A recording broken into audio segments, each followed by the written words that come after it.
Hello and welcome aboard the Gallant Says podcast live on YouTube at Paul Gallant, on Twitch at Gallant Says, Twitter at Gallant Says, Facebook.com/Paul Gallant Sports, and on Instagram at Sports Gallant, and available after the fact in podcast form on Apple Podcasts and on Spotify. It is Tuesday, November 5th, 2024, the most critical day of this year.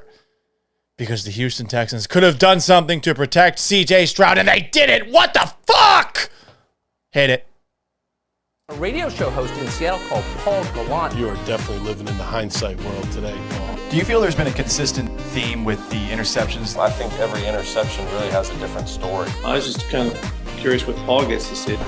Grow, mother. Are you kidding me? Paul Gallant, what the hell is wrong with you?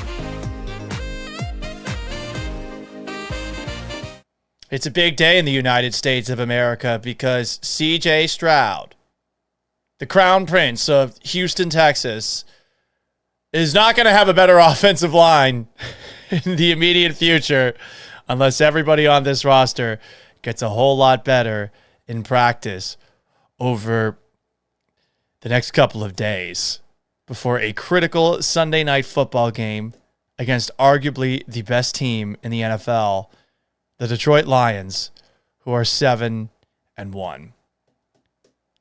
This is a bit of a bummer. And I've seen some interesting conversations being had online about what the Texans haven't done. And I think there's a lot of negativity out there. And I think it's merited negativity. There are some people making excuses to a degree. And I suppose you can make some excuses, right? You could say, well, hey, they felt that Kenyon Green, a former first-round pick, once healthy, would eventually live up to the promise that they believed he had when they took him in the first round a couple of years ago. And you got Juice Scruggs as a second-round pick. You've got Shaq Mason, who played for the Patriots for all this time. You've invested about $188 million in total salary into your offensive line if you just combine the contracts in total of all those guys. All right, is a guy at guard really going to be that much of a disaster? So you can make that excuse going to the year. They thought that this guy was going to develop. And now, of course, he has a dislocated shoulder after struggling this year. He's going to be out for the year. And I suppose by that same logic, you could make an excuse for the Texans passing on getting interior offensive line help at this trade deadline, which passed this afternoon at 3 o'clock Central Time.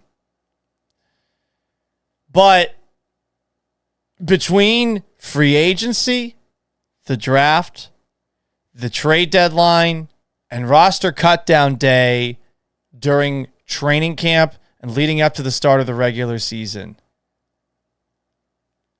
how can you make an excuse for the Texans passing on adding depth on the interior offensive line for the entirety of this year? Because that is where we are. Last year, they were playing musical chairs on the interior offensive line. And look, you probably thought to yourself, there's no way they're going to be as injured on the offensive line this year as they were last year. It just defies the odds that they'd be that, I guess, cursed by bad luck back-to-back seasons. But did you really think that this was all going to work out? And what was your backup plan if it wasn't going to work out? Was it really Jarrett Patterson, who was okay on the interior, but nothing special? I mean, did you see how the Texans got pushed around in that playoff-ending defeat in Baltimore to the Ravens? I mean, Justin Matabuke and that Ravens defensive line were just pushing the Texans' offensive line straight back into C.J. Stroud. He had no time the whole game. He didn't have a whole lot of time for much of last season. And then you go into the offseason, and then you finally get to the regular season, not really having done much on the interior offensive line. And you see what has happened in every single game. Week 1, week 2, week 3, week 4, week 5, all the way up to now. There's been so many opportunities for the pro scouting department of the Houston Texans to pick up the phone and look for somebody that they could add to the fold. And while maybe a lot of teams aren't going to be willing to trade that depth, when teams start to get to the point where there's, 9 teams with 2 wins in the league, there's got to be somebody available, right? And there had to have been somebody available in August, and there had to have been somebody available in March, and there had to have been somebody available in the draft, and you've had all these opportunities to add, and you never did. And I think ultimately now you just have to wonder, how can they cobble together a more effective offensive line on the interior than the one that they currently have? And I don't see how. So, missing on making a move at the trade deadline, specifically for an interior offensive lineman or a wide receiver, in isolation, you can make an excuse for that. And I've seen some people do that. Like, who are they going to get? But they've had so much time to do this, and there really is no other reason that they would look at this and say, yeah, we'll be fine, other than to have steadfast belief in Kenyon Green, who was coming off of a year that he missed the entirety of, where he wasn't looking very good before the year. I'm talking about the preseason leading up to last season in 2023. He didn't look good in training camp or in preseason this year. The offensive line was having some issues. And now here you are, and you got egg on your face a bit here. Something had to have been done, and okay, I'm one of those people that's saying, look, at wide receiver, the Texans have to make this work. When Nico Collins is healthy, it's got to work. When Tank Dell is healthy, it's got to work. Only one of those guys is healthy right now that Stephon Diggs is out for the year. Did you need another wide receiver? Well, based off of what you saw from Baker Mayfield and the Bucs last night, without Chris Godwin, without Mike Evans, and with a tackle playing center, I mean, shouldn't your offense be able to cobble together something like that against a Chiefs defense that's as good, if not better, than the Jets defense that you just struggled against on Thursday? Why aren't things better? Is it because the offensive line coach is just not able to reach the guys that they have on the interior? Is it because Bobby Slowick's plan doesn't lend itself to make the offensive linemen that are on this roster right now be able to play their best? There's a lot of questions to ask here, but ultimately the biggest one that you got to ask is, how did they think going all the way back to the start of the 2024 year? How did they think that this was not something that they needed to add to in some way, shape, or form? Because they really did go into it with the exact same cast of characters as they had last year, and it wasn't very good last year. So this does suck. And I think you're allowed to be frustrated and pissed with what seems like a lack of urgency right now.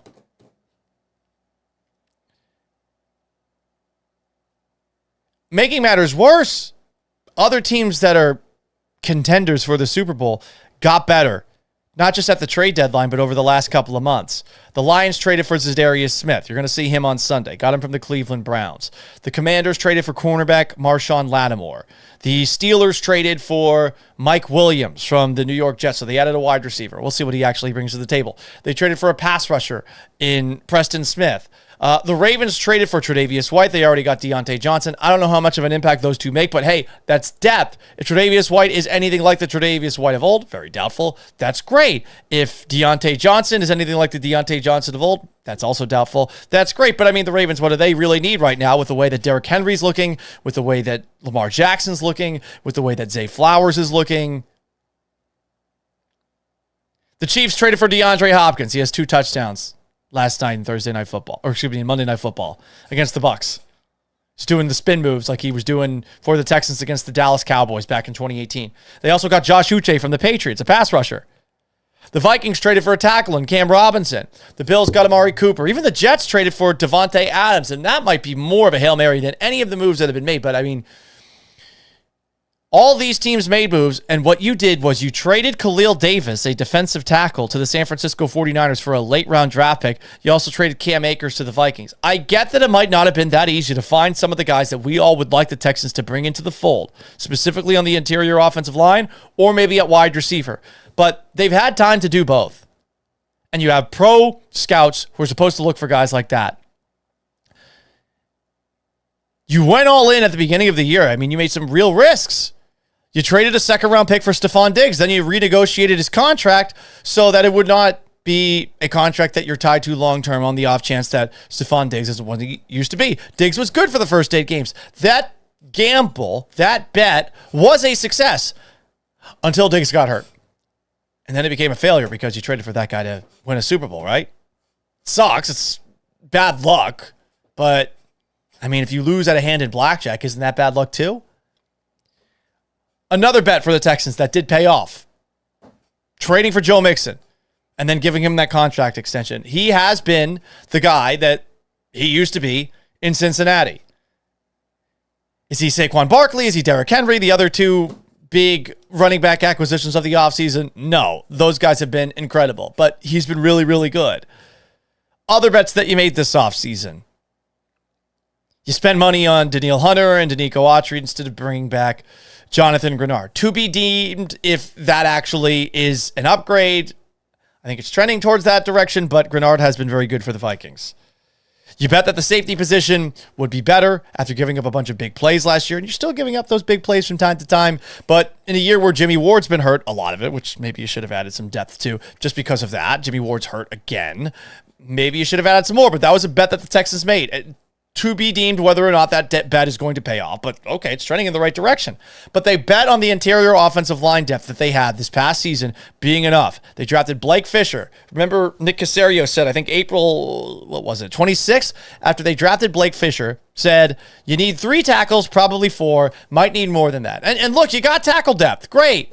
But now you're back to a spot where you might be better served moving Titus Howard from outside at right tackle to left guard because your interior offensive line is what it is and Jarrett Patterson is dealing with a concussion. So you didn't get anybody. And that is a bet that was a season-long bet. It is a bet that you made by not addressing it in free agency, not addressing it in the draft, not addressing it during training camp, not addressing it at roster cutdown day, not addressing it during the regular season, and not addressing it at the trade deadline. And now, if CJ Stroud gets hurt, I mean, who do you lay this at the feet of? And it feels like that's definitely a possibility because he is running for his life every single game. It just doesn't feel like they have urgency. And making matters worse, it's Texans head coach DeMeco Ryans, what he's saying at press conferences. For those who did not see his Monday press conference yesterday, here is DeMeco Ryans, a supercut of every single time he was asked about the struggles on the offensive line, and specifically at that interior spot. Notice his deflection strategy. We all have to play better. Every position. We all have to play better. It's not one position. Everybody has to play better for us to win games. Going forward, is everybody playing better. Again, everybody has to play better. It's not just, everybody's focus is just on the pass blocking. And, of course, we've had some bad reps in the pass blocking, but it's everybody working together. It's an entire offense working together, right? It's never just one thing, right? And I know it's easy to point the finger at one thing. It's never just one thing. It's all 11 guys working together, being in sync. When I talk about everybody playing better, it's everybody. It's the quarterbacks, it's the tight ends, it's the receivers, it's our entire offense, right? Our entire defense, our special teams unit. That's where I'm at. We can hone in on different spots and all those. It doesn't matter. Each position, no matter what it is, from top to the bottom, we all play better. We'll be in position to win games. We all have to be better. We all have to play better. It's everybody. But is it really everybody? Is it really everybody for this Texans offensive line right now, for the Texans offensive struggles? It really does feel like it's just the offensive line creating issues for every single other part of the offense.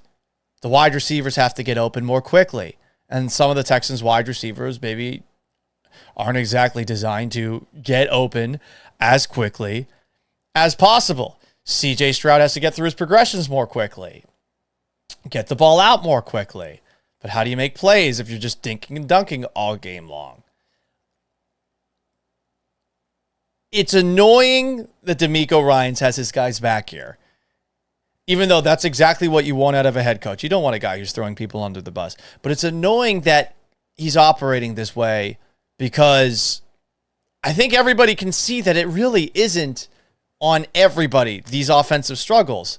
And this lends itself to where DeMeco Ryans was after the Texans-Colts game, because DeMeco Ryans was being asked specifically about one Kenyon Green and his place on the offensive line after struggles that he had. And much like he redirected numerous questions to talking about how it's on everybody to make this offense better, you also have here DeMeco Ryans saying that we need to focus on the positive things that the offensive line is doing. Here's DeMeco. In our passing game, thought we had a lot of really good reps in the passing game. CJ was able to make a lot of plays and go through his progression. Full field read. So he's only able to do that with good protection. So we had a lot of great reps from all of our guys. Jared did a really nice job when he went in and had some good plays. Unfortunately, he was out. Then Kenyon was back in. There was no overthinking it. Kenyon got a lot of reps throughout the week, and he was the guy to go in, and he has a lot of good reps as well. A lot of people want to, focus on the bad. Everybody has bad reps here or there, and we can all focus on that, or we can look at the positive. I think he has some really good plays as well. I think when CJ is able to throw for as much as he threw for and make the plays he's able to make, of course, guys did a good job in the passing game. And look, everybody wants to talk about the pass blocking and all those things. Our guys did a good job, and overall we've had a lot of good reps in the passing game. So let's talk about those good reps that we've had. Let's talk about those good reps that we've had. There haven't been many of late, and there definitely weren't many against the New York Jets. This is him after the Colts game. And even if this is not what's happening behind closed doors, you hear all this positivity, and it does make you wonder if DeMeco is able to stress to his players that they need to get this shit fixed quickly. And clearly that's not happening. And look, DeMeco has a different mindset than the hard-ass coaches of old, which he also talked about on Monday after asking people to ask about the positive reps, of which, okay, guys, sorry, we're just not going to ask questions about positive reps. This is perhaps a reason to not like the liberal media covering sports, but that's just not what we do. Here is DeMeco Ryans talking about uplifting his players after the win over the Colts now a little over a week ago. For all of our players, when it comes to coaching, it's all about just being positive and uplifting guys and trying to help them as best we can with techniques, fundamentals, try to help our guys to go out and play their best. And it's always encouragement from everyone, right? But, as we all know, we are all still in the business. We have to get our job done. And no matter what position you play, no matter, what's your role, you have to go out and get your job done, and you have to play to the best of your ability. So we'll keep encouraging. We'll keep uplifting our guys. Everything about here and what we do is about positive energy. And that's who I am. That's what I represent, and that won't change. Maybe it should. Just a thought. Maybe it should. I don't know if that approach change gets better results out of the players. It just feels like you're not going to get better performances out of your offensive line. This was Laramie Tunsil after the Texans lost to the Jets on their 8 sacks. It's the same thing that happens every week. Overload, twist game, blitzing, same thing we see every week. I think we just got to be better. Yeah, no shit. No shit. It was the same thing every single week, though, and DeMeco's talking about the positive reps that I guess the Texans offensive line had and saying how it's on everybody. Then, what happens to the people who actually are the reason that this continues to happen? First it was Kenyon Green, then it was Kendrick Green, who I guess is really worse than Kenyon Green. You also got Chancellor Johnson from KPRC getting this back and forth with Titus Howard. You can check it out here. The heart, man. I mean, it's always like whether we winning or losing. As an O-lineman, when you got a quarterback like CJ, we got to be at our best at all times. And so, we see everybody talk. We just got to be better. Because, at the end of the day, we do our job. They won't be talking about us no more. So, that's the crazy thing about the O-line is just do your job. You do your job. They don't talk about you. You don't do your job, you're going to hear it. So we got to just step up to the challenge and go out there and do our job. Everybody got a reason to say something right now. We just got to put out, listen to it, on what we got to do as individuals first and see what we can do as a group to fix it. That takes the heart, man. What's kind of annoying about that is it almost sounds like Titus Howard just wants to find a way to get people to stop talking about the struggles of the offensive line, not to keep the future of the franchise upright and not out of a sense of pride. And that is a little bit of a reach perhaps by me saying that's what I'm hearing out of Titus Howard. But I know that earlier this year when asked about some of their struggles, the false starts, the illegal formations, they were rather incredulous about the criticism that they were receiving, especially after the Texans were winning football games. But, ultimately, the Texans are more than halfway through the year, and can they really look at any of the games that they've played this year and said that we've put together 60 minutes complete? Can they say that they are truly proud of anything they've put together? And I hate to make just a random comparison to somebody who's not on this team, but take a look at Joe Burrow with the Cincinnati Bengals in the midst of a 5-touchdown game. He's throwing shit around on the sidelines because he's pissed because he knows that the team could be doing more than it's actually doing. So, you see that happen, and there's a part of me that wishes that there was a little bit more of that anger, fury in this locker room and maybe on this coaching staff, because it feels a little too kumbaya, at least from the outside looking in. Anyway, let's read some comments here. You can join on Instagram at SportsGallants.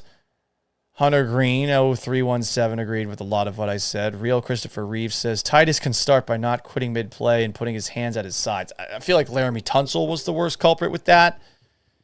On Thursday night, there's a play where Stroud ran to his left. I think he was short of the first down, and you could see Tunsil just standing there mid-play as Stroud escaped the pocket, ends up being short of the sticks. More comments here. On Twitter, Drew Vandervoort says, Chiefs are the best team. Yeah, they can't keep getting away with this, right? But they keep on getting away with it. Every single week, it feels like teams are scared to try and kill them. And what you end up getting is a Michael Myers-esque eventual resurrection from the Chiefs, who have now, I think, won 8 straight games where they trailed for a moment in the fourth quarter. Pretty insane. Nav P comments, we're going to get our cheeks clapped by the Detroit Lions. Zero faith. Adding Zadarius Smith hurts. I suppose it could be worse. They don't have Aiden Hutchinson. A couple comments on Twitch. Nick Gamboa says, I thought this was going to be election coverage. Ha ha! Maybe someday if I'm ever at another outlet. I'll just leave it at that. I'm not getting paid to talk politics.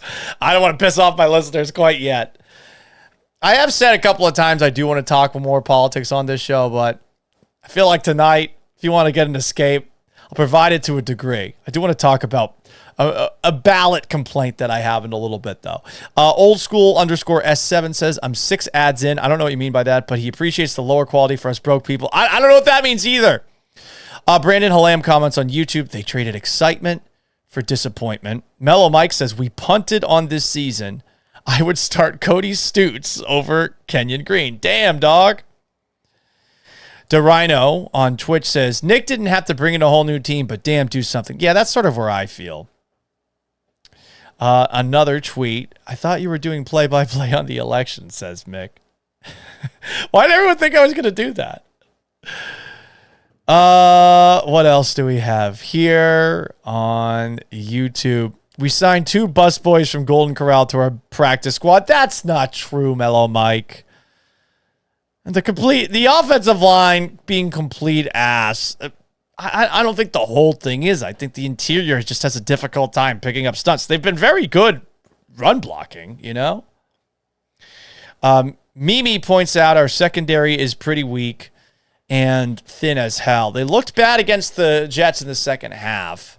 They do have pretty good corners, at least for the first 2. Derek Stingley, Kamari Lassiter. I like what Kalen Bullock's brought to the table.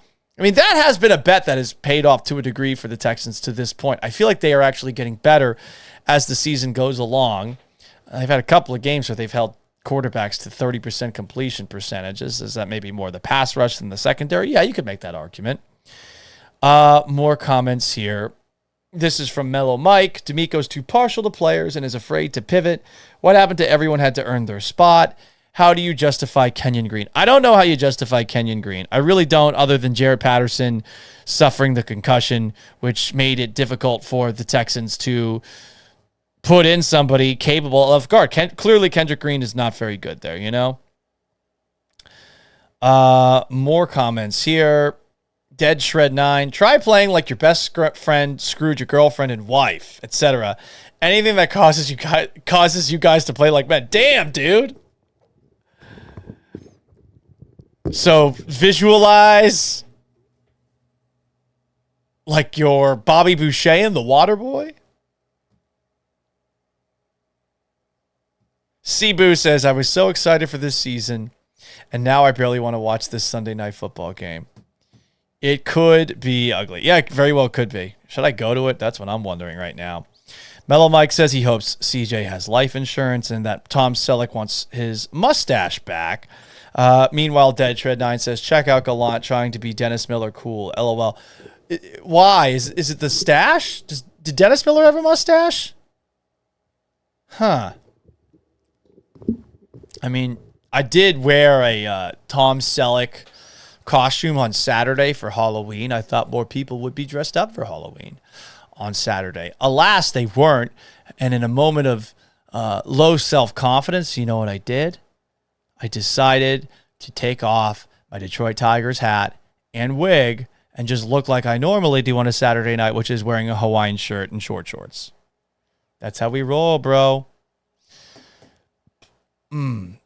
BVB09 comments, if Nico doesn't play, how are we going to score other than giving Joe Mixon the ball 50 times? It's a great question. I don't know. It does seem like that's what they're going to have to do. Give it to Joe Mixon every single down and just run block, and occasionally throw play fake off of that. That could work. Mimi asks, was Green coming out of college that highly touted? I mean, a 1 for an online guard should be a no miss. Green is terrible. I'm not going to fault Green for where he was drafted. And I think it's very difficult to scout guys in the draft.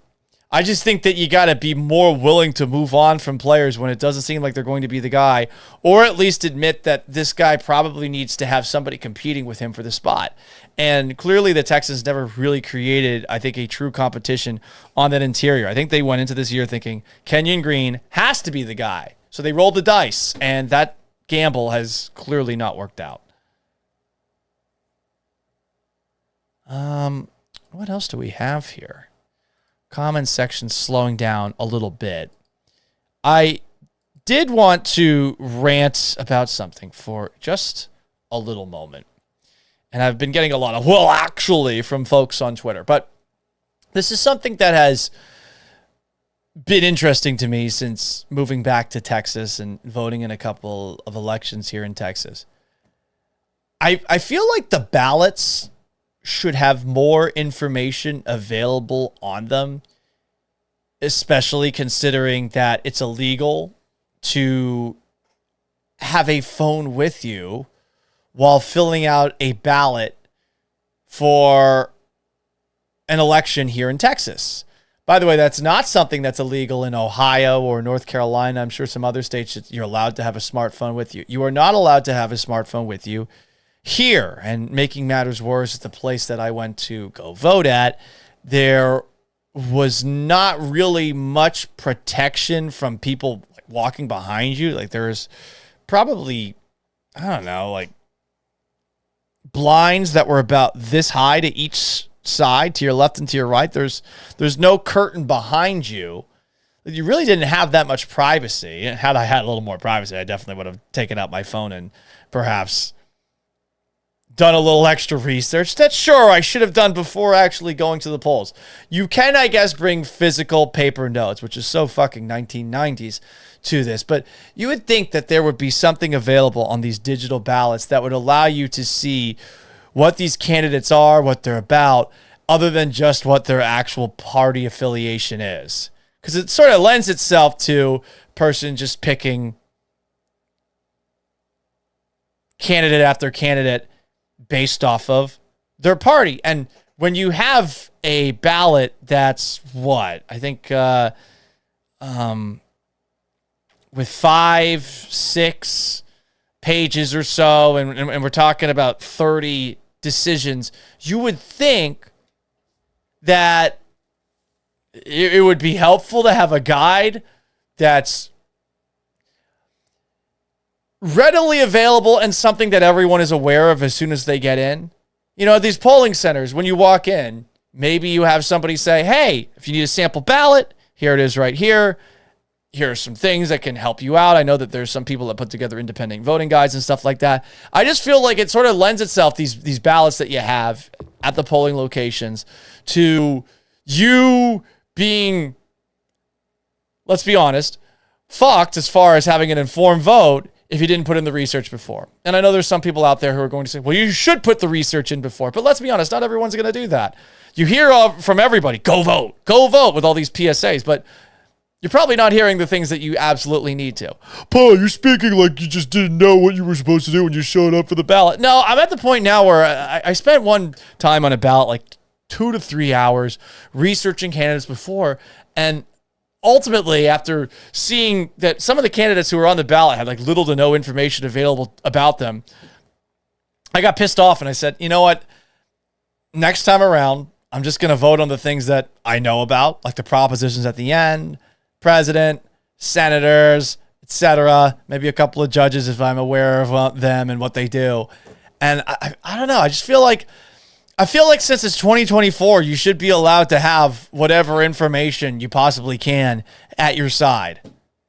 But that's just me bitching a little bit. So there you go, guys. There you go. Mellow Mike is asking me what happened to Kinky Friedman. That sounds like a fake name. Lattimore to DC would have been a good ad for us. Marshawn Lattimore probably 3rd and a 4th round pick.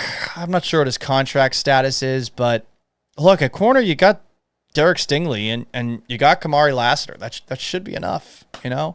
Like, at a certain point, you do have to make some gambles about the things that you have on your roster. Right now, the Texans sort of have to go with what they've got at wide receiver. I don't think it's as bad as it is, even without Nico Collins. I mean, Robert Woods has been capable before. Tank Dell, we have seen win this team games in the past. It's really a matter of like Xavier Hutchinson and John Mechie. Yeah, having Noah Brown would be better than those two, but you're at this spot right now. So ultimately, what are you expecting to get? You could make a trade again, I guess, but do you want to give up all your draft picks for a rental who's not going to be as good as some of the guys that you already brought in this offseason? There's a certain point where you have to say, all right, well, we invested a lot of resources into this position this year, money and draft capital. We got to invest it into other things. It's a 53-man roster. And I think ultimately, my final thoughts are when it comes to what the Texans did not do at the trade deadline, specifically when it comes to the offensive line, it's that they had many opportunities over the course of this year to address the interior in some way, shape, or form. And instead they said, you know what, let's roll the dice with Kenyon Green, with Juice Scruggs, with Jarrett Patterson, and with Kendrick Green. And look where they are now. Hoping that things get better by the end of the year without any change at offensive coordinator, any change when it comes to their coaching staff at the offensive line side of things, and when it comes to personnel. And I'm sorry, that doesn't seem like it's going to end well with the way that Stroud is getting rushed after of late. Anyway, that's going to wrap up today's edition of the Gallant Says podcast. We're going to try to do this at 4 o'clock tomorrow. I've said this a million times. At some point, it'll actually happen. But if you haven't already, please like this video on YouTube at Paul Gallant and subscribe, or subscribe to my Twitch channel at Gallant Says. Like this video on Twitter and follow at Gallant Says. Facebook.com/Paul Gallant Sports. And on Instagram at Sports Gallant. You can also get it after the fact in podcast form, Apple Podcasts, Spotify as well. Until tomorrow, with a radio show from noon to 3, and this show at, let's say, for maybe 3:30 or so. I am